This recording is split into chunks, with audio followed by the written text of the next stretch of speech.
अहानबद थाजनगे मरुब पाखर ma'am थमजगे मोइरांगकाम्पु साजेब खुराई केंद्र मसा paralyse तौर नुपा नोंमैन पाले है लोइनना मरोमदा मोइरांगकाम्पु साजेब खुराई केंद्र पोलिंग की ममांग मई थाख्रेसु है मयाम पुनः नौब अपडेट ngamiनकिसे यामना थाजनगे पाव मना कांगपोकपीरोम पोलिंग स्टेशन अयाबा पुंग अमा नुंथिनगी पुंग अमा तार फुबा मियोय बोट थादनाबै थोलखिद्रे डिजार्टेड ओइख्रे हारि अमरोमदना सुसांगपुरगी डिस्ट्रिक्ट की ओइनदी नुंथिनगी पुंग अमा फावदा 50 पीसी की मयामु बोट थादनखि हारि पन्नम पाउसेदगी मरुएबी ई पाउसिंग खोंगसरगा मणिपुर टॉप चैनल की मैकेदगी मयामना थमजगी अहानबदा पुवारीगा सगोनदुना लाक्लाबा पोनीगा मितै फुरुक थादोकनाबा यारोय वाइखोम रमेश लमदम की पुवारी सगोन लाक्लब पोनीगा मितै फुरुक थादोकनाबा यारोय सगोल कंजैना मलेमदा मणिपुर मसक ताकपद नतना अखोगी हौख्रब पुवारीबुसु निंगसिंगबदा मतिंग पांगनी हैना जीपी वुमेन्स कॉलेज की मणिपुरी डिपार्टमेंट की हाइस ओडी डॉक्टर वाइखोम रमेश न फोंदोखरे वाफम असि ethno heritage council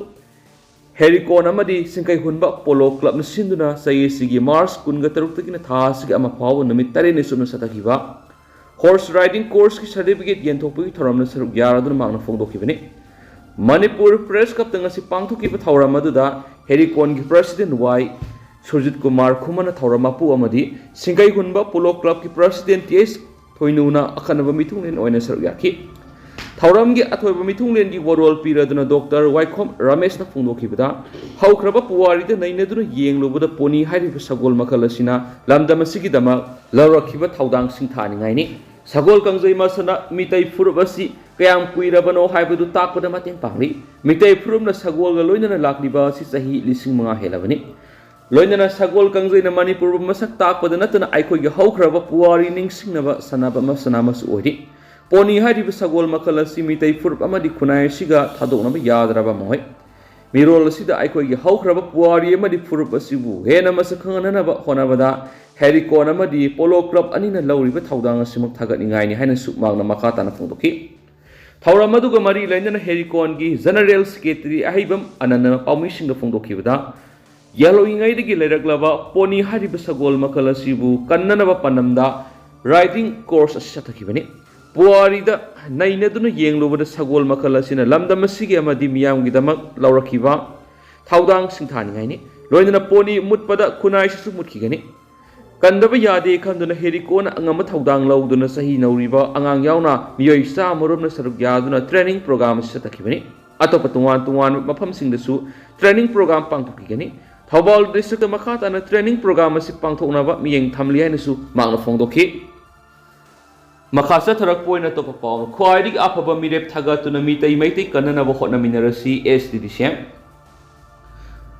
schedule tribe demand committee of Manipur STDCM की लिसिंग मखादा कुमजा इंग लिसिंग अनिगा तरागनि थुगी अरोइबा सरुक्तगी मणिपुर की येलो फुरुप अमा ओइरिबा मितै मैतैबु एसटी लिस्ट यावन्दुना कॉन्स्टिट्यूशन की ngaklo पियु होइना मणिपुर अमदि इंडिया लेंगा अनिदा तांदुना लाखि हौरकपदि इशू असि मियामना कया लुमना लौनरमदे दु हौजिक्ति मितै अयामना सौगतपिरे हौजिक लोकसभा मिखल की कैंपेन लोइखिबग लोइनना मिखल नुमित यौसिलक्लबनिना मियामना मिरेपसिंगना एसटी डिमांड गा मरी लेनना फोंदोखिबु वाफमसिंग नैनबियो ख्वाइदगी फगदब मिरेप अदु थागतुना येलो मितै मैतै अमदि मणिपुर की सक्तम कन्मग लोइनना येलो मिसिंग की मरक्ता नुंगसिनबगी मरी ससिनंदुना अपुनबा मणिपुर अमा ओहेननबा होटनमिनरसि हाइना एसटीडीसीएम ना थादोरकपा चिरोल अमना हाइदि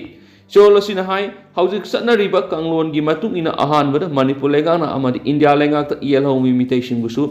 कॉन्स्टिट्यूशन की एसटी लिस्ट यौहनबियु हाइना रिकमेंडेशन अमा थाबा मथौ तारि एसटीडीसीएम की मेमोरेंडम अमगी पाखुमदा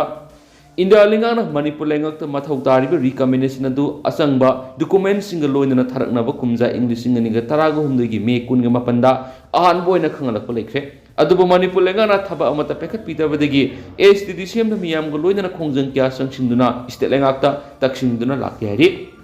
मणिपुर लेंगाक्ता तकनादुना लाक्लिङै सेरक मितैगी लुप अमना मणिपुर हाई कोर्ट इंग्लिशिंग अनिगा 18 मार्च थादा रिट पिटिशन अमा थारुबदगी हाई कोर्ट मणिपुर लेंगाक्ता मथौ ताबा थबक पाइखतुना रिकमेंडेशन थानब डायरेक्शन ऑर्डर अमा कुमजा इंग्लिशिंग अनिगा 18 April 18 हौरखिबा पुनमकना खंगरे High Court ki order adu yaning da phongdoktuna achumna tribal solidarity rally ama kumja English ngani ga kungo homdoi gi me ahumda Manipur gi singi district sing da sakhiba rally numitta khanghauduna Chusampur district ka taina bada leiba mitei kultur bungda koki lalhaubani singna afaba makhal gi nomai sing paibi yob koki naharol singna landarakwa madi yum kai ne singba mai thaba horakhi madura mitei singna su sauduna khut hanbadagi mitei amasung koki kanglup ani gi marakta tamthiraba hingsa gi thaudok sing tholakibadagi haujik phawba leptri irang asi haujik phawba kanglup anigi miyoi sani gi mathakta punsi mangkhre yum kai lantum kya maina sakpaga loinana mangan takankhre miyoi lising humfu gi mathakta relief camp sing sangjapam lauduna laidi tamthiraba irang asina maram oiduna ST status demand gi khongjang su matam khra tapthadun lakli Maraksida India ki taragani 500 Lok Sabha Mikhal ki matam su lauthorakhi misi mina mikap miracle marakta lengana Mikhal pangthok naba thabak thoram sing pekat pa thorakhi oirakli ma phibam gi matung ina STDCM nu Mikhal pangthok patarabadi yellow mi mite gi ST status demand si Manipur gi amadi yellow mi singi khwai gi maruiba wafam oibana Mikhal gi issue ama ohena naba thabak pekat pa haina lepnakhi Lebna kibagi matung ina English ngani ga kunga mari April mari da Khoirambal kaithel da poster campaign hawdok tuna poster napauki loinana Manipur miyam ki mihur oinana ba mikhal asida songthorak liba candidate singna mitai maitai ST status demand gi wafam sida kari phirep lauriba madi kari gumba board karagana panam masi phangna ba kari tawgani haibena singba khangdukna ba know your candidate campaign satabauki Thasi ki hauki pasase taraga mangada forward inner Manipur parliamentary constituency da lamba ataunari ba mirep taruki manungda manga unaba ngamki makhoi singa duri independent mirep colonel Ais Sarat RP athawalegi mirep Maiso Thanauzam Congress mirep Dr Angomsa Bimol Akoizam BJP mirep Minister TS Basanta Kumar amasu independence mirep Tomtom Sana Nongsabagal media yauna mathang unaduna issue siki matangda makhoigi wakalon Fongdok minakhi mirep manga amang ST status demand si sogatpaga amadi karigoma board karabadi ST list chalana na bahona gani haiba wapam sing fongdok hiba miyamna media gi kuthang no ukre independence mirep RK Sumendro allies kaiku su unanaba anira ohumlak pawkhona ke dubo unabadi fangkidre adubu marksu ST demand si sogali karabadi angamba sangna hona gani haiba wapam di thamlakhi hairi ningsing minaba yai mitai ST demand gi wapam si horakpada di miyamna yamna Kana lumna launa ramde dubo STDCM gi ahal singi lising makhada mafam kul satuna khana nainaba mifam na singo pangthok tuna miyamna paujel puduna sa tharakpana tapna miyamna isu usigi asumba maru oibadu khangbirakhi laibak thiraba haujik thoklib irang asig loina haujik demand asi mitai ayambana support tawre tangai phade haiba khangle khongjang asibu sagotuna miyamna maikei kyadagi laingak ta thabak to onthok piu haina khulaw tuna sagot pirakli punamapu SDDCM na taram na opug loina nunglukna thagalakli atop pawmana mitai bu SD list salana na ba sangsiliba khongjang na sagotliba mirep sing the MTU ni ge proposal pirakli Hayang pangthok ko doriba taragani 500 Lok Sabha Mikhal gi ahan batanga ki Mikhal da mirep oidiba sing mitai ni SD list sanna ba hona ba thaudang lokhiba ga loinana election mai pak ba SD list sanna ba hona ba ahan bu khongthang oigani haina khuyek piduna sagoliba mirep khudimappu mitai maitai tribe union MMTU ni ge proposal pirak ko loinana candidate sing asina paikaliba singthani ngai oiba thabak thoram sing miyamda na houna na thamlakli lobasi gi media coordinator Laisom Sundar Luwang na thadorakwa sirol amada inner gi mirep oiriba candidate singna election notification thokringai gi mamangda pangthokiba singthaningai oiraba thabak kara miyam thamli RP athawali gi mirep Maiso Thanauzam gi matangda thamlabada mitaina lan horakpani haina kuki na sandokhiba propaganda adu tasingna lali haina mapalam gi media amadi inner government ki maruiba miyoising unaduna khangan mangamkhi Relief camp sing the satuna lanjenari ba iresa singi phibam yengsin khi amasum pangmi ba mating sing pangki mari kuki gi matang lan isinba class 11 gi history ledik ama ben ta hon khibana singba singni serol aduna makha taraduna congress bimol akoijona pangthoki bising thani ngai oiba thabak singdi manipur electoral system asida satliba lenga ki masat asi semdok ko mathok tari haina sei kya gi mamang digi honaduna lakhi Kumza English ngani ga tarada oza bimol gi guidance matung ina 60 years democracy in Manipur haina khana naina duna mangna political science ama purakna ba mangjong na hona duna lakhi Manipur gi mapana khundari ba madi malem gi atopa mafam singda laikhraba mitai singda Manipur gi maramda interaction amadi discussion tawbada miyam wakal tahanbada asabu thaudang lokhi pa misangni Independence mirror retired colonial Haurangum Sarana Pangtoki Singtani over Tabok Singi Manunda, regular columnist Ama Uena, Maru and Manipurgi Miam, the Anawakalon Pibangama Muini, Tabakanga Nangbaga Tabak Namang Tabamisani, India electoral 60 and Busum Tokno Taraga Nipan Super Lok Sabha Mikal Independence candidate Ama Uena, nomination file to Basat Prasutmatagi Mui Marika Loinaraga, file to Kibamadi, candidate security power Lodava India Puari Shemba Masuni. Independence Mirep RK Somendro Kaikugi Matana Tambia Wapun Kradi. Film Tauduna Kunai Satnaragliva, Aswebakaya, Masaru, Lauduna Shemdoknava, Hotnava Adu, Amuk Kehena, Manung Kutkibadagi, politics the Yaudna Sum Topangam Nava Tolak Panihanawi. Kaikuda Tuanba, military character Ama Yauduna Maram Oeraga. Haukiba Sahigi me Ahumdigi Kuki narco theory singa, Tiangnava, Lanpam singa, Tauna Panakul Naka singa Sarugaki. Like the Lyra Awana Tarab Kiadamating Panki. Relief camps in the Satuna Tamogi Pogdam Tamduna Angamba Tengbang Mamuini. Loinana, Mita Nangasi power sanction to Lagli, Yama Democratic Weba Kongzan Kiada,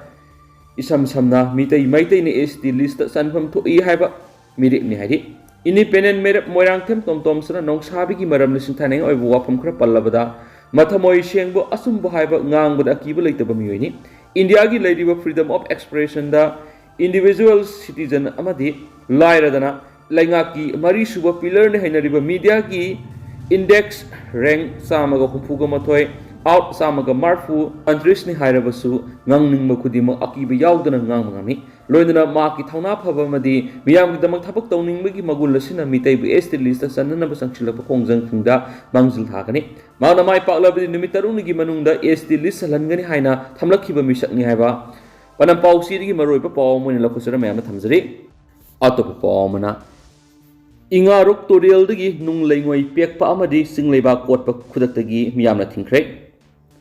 Thawal district ki inga rok to rel asop gari sing season adun nung lengoi pekpa madi sing dagi leba amasum nung kokthok liba sing kudak ta lep kada bani haina ngasi sikhong amadi nongpok sikmai miamna sikhong kaithel mi pampang thok tuna North Eastern Environmental Protection Committee CM dana warep sing lokre miam gi mi phamatu loiraba matung nauna semlaba committee edu gi member asem tampak leimana phongdoki bada singa madi turel gi horak phamda nung kot pa thugai bi thawa kudak tagi lep kada bani Nung kot pa thugai ba madi sing tem khai ba seasonary ba machine kudimak lakli ba numai jing numit tha asigi kun ga mathogi nung tilpung tarani thoi phawgi manungda laukthokada bani thaire ba numit asidagi sing kot pa madi